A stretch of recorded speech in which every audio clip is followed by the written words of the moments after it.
Usuku nosuku lapha ku-Facebook akwenzeki kungabe bikho into othi uma ungena khona ungayitholi. Elinye ipheji nje leli likaSokalabo Ndamase, ukhala ngobani? Ukhala ukuthi akafudumeze uyehlula lo mfana, ufudumeze umalume wakhe uMnikazi Majola. Useziqedile izingoma zikaSmirnoff. Le nto akayenze kuSmira ilena eyayenziwa uMnikazi Majola kuyibhova. Anyway, ngindize ngizokubona, hhayi asazi lapho bethini, kodwa-ke kunengoma ephumile emalangeni, Jiki Jiki, lapho isihloko se-EP ethi Emandulo. Ingoma ethi uqamba amanga featuring Umnotho and uShenge wasehlalankosi. Ingoma yabo ihleli lapha kunamba 9 noma-chats. Ya, ama-similarities akhona wona maningi futhi uma uhambe uyilalela ngoma le uzoyizwa khona ukuthi hhayi yona ikhona into abayishoyo. Kodwa-ke umculo kunjalo-ke, indaba-ke nansi-ke la.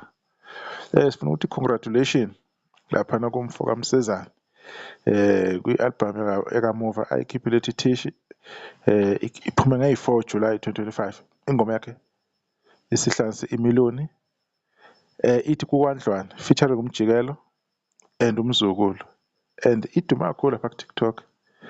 Ngiyibonile ukuthi yena uma ibhizi ihamba kanje izokhuphuka kakhulu, izokhuphuka ngamandla, kodwa kubuka ngathi-ke abantu bayithanda kakhulu, ngeke abantu abaningi beyilingisela, abanjengoJolisi, wabona ama-trend bayayidlala nje impela. Iyona ngoma ezohamba kahle kakhulu le. Ngiyacabanga ukuthi uMfana Msezane maybe ngingenayo ishoyo kungenzeka ukuthi imiliyoni lakhe lokuqala leli kungenzeka ukuthi mhlawumbe akhona amanye. Lokho sekumenza aqualify ukuthi angene kuphi, kuyigcwalisa Spring Picnic. Selingamvotela-ke ngoba kufunakala umuntu onemiliyoni, whether Spotify or ubani u-YouTube. Ilokho nje bekubalulekile, so bengithi angokucacisa lokho on top of ukuthi simbongele ukuthi sihlanze imiliyoni nayo lakhe, nanokuthi sengingamvotela-ke laphana-ke kuleya post ekhishwe uKhuzane-ke echaza ukuthi votelani umuntu okanjani, right? La uMfana Msezane bekuyingoma yakhe le ayikhiphe 2023 eyayithi Ishamuncalama, ehamba khona noGatsheni. Iyona ngoma ngathi ibisisondele kuyimiliyoni, kodwa-ke le isimfakile-ke, sibonge kakhulu lapho. Igeza lendalo umuntu engikhulume kakhulu isikhathi eside lapha uMdumazi wasebhamshela le eMtubatuba. Ngikhulume kakhulu isikhathi eside ngaye, ngikhuluma ngikhalaza nginenkinga nje ngendlela umculo wakhe ohamba ngakhona. Kulo nyaka-ke ukhipha umsebenzi omuhle njengoba ehlala ekhipha-ke imisebenzi emihle laphambilini.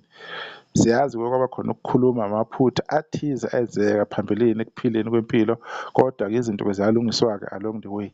Ingoma yakhe ethi Ubambo Lwami featuring uMjolisi ina 2.7 million wama-views lapha ku-YouTube. Naye omunye umuntu okhwalifayayo ukuthi bangamvotela abantu angene laphana kuphi, kuyigcwalisa Spring Picnic ezobe ilapha kuphi eThekwini. Ilokho nje elokhu ngikuveza because abantu kungenzeka ukuthi abanye abanothisi umculo abamthandayo, abazi ukuthi mhlawumbe nini edingakalayo. Naye uyakhwalifaya ukuthi angene. Kube ubani? Kube uNjabulo Langa ngingoma yakhe ethi Ngishile Nje. Niyazi ingoma yakhe ke wane-trend-ke enkulu kakhulu laphana ebhizi lapha ku-TikTok, ehamba nomjito kuthiwa ubani Godide. Ingoma yakhe-ke yaphuma ngeyi-29 zikaJanuwari, kuqala nje lo nyaka sizongena kuFebruary. Ingoma yakhe-ke ihambe kakhulu, siyaze yafika naku-2.3 million. Naye omunye futhi abadeservayo ukuthi ngavotelwa.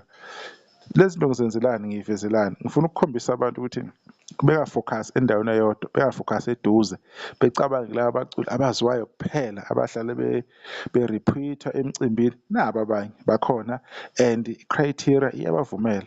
Nengoma yakhe ethi i-remix ethi Ngishile Nje lapho ehamba khona nobaba wakhe ukuthi uZandla, nayo futhi yaphuma ngeyi-14 zika-April, isina 1.6 million. Igijime kakhulu nayo leyo ngoma leyo, is very very far. So yizo zonke izinto lezi umuntu ayishoyo kumele abantu beyithathe inothisi. So njengoba nibona-ke naye ungomunye wabakhwalifayo ukuthi ningamvotela. Into ey'njenge lezi engikhuluma ngazo bese kuba naye insizwa laphana uBayonesicebisa ngengoma yakhe ayikhipha 2024 March kuZ22. Siyazi adlula ngaku-7.3 million ama-views laphana ku-YouTube. Kunabaculi abangakafiki naku-7 million. Manje uzolanda ingoma kaKhuzane ethi Ijele iyohlanganisa u-10 million. Buka lo mfana ufike nini. Yiyo abafana okumele benikwe ithuba. Nansi ingoma yakhe ethi Lo Nalo ina 4 million. Baningi abaculi nedi mina ngithathe labo nalabo nje engibonayo ukuthi emhlambeni abantu bahle bengabanaki kanti bakhona and futhi bafikile baningi futhi abafana abancane benza kahle mina ngithathe labo nalabo bese kuba ubani uBobo niyazi kuBobo ukuthi-ke naye-ke ukuba nama-challenges kanjani elifini. Ingoma yakhe ethi umzila wethu ine-million both on Spotify naku-YouTube. Abanye abantu abawufunayo umsebenzi abafunayo ukuqashwa abahlale bekhuluma bekuveza ukuthi-ke siqasheni-ke manje yiyo-ke i-process-ke leyo ukuthi ngingamqasha bafethu njengoba nimkhombisile uBobo uthando engomeni yakhe ethi umzila wethu le ngoba sina-1.3 million yaphuma ngoMeyi 2022 kulo nyaka.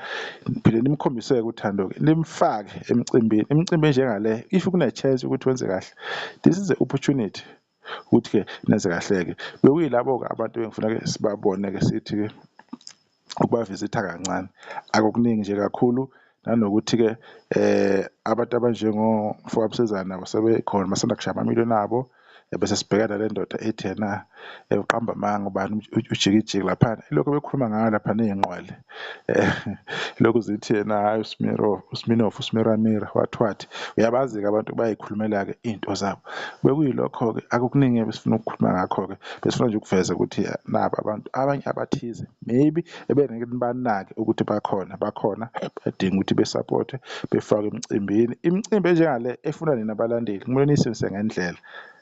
Kwesinye isikhathi sithanda abantu kunabantu abafuna ithuba abangalitholi ithuba yabona nje uMafikizolo wathola i-opportunity ngomcimbi kaKhuzani kuleya ngoma yakhe lena ine-million kusuka lapha akabhekanga emuva kuze kube namhlanje usewumculo ohlonishwayo usewumculo owenza ama-hit after hit i-life yakhe isihlukile i-brand yakhe isikhuphukile baningi nabantu okunomele benikezwe ithuba nabo beyibonakalise ngoba engathi kunama-challenges athize bazosizwa yini balandeli nibakhombise uthando ukuthi nibavotele nibafake ku-Spring Picnic Gcwalisa ezobe eThekwini ngeyi-8 kaNovemba 2025.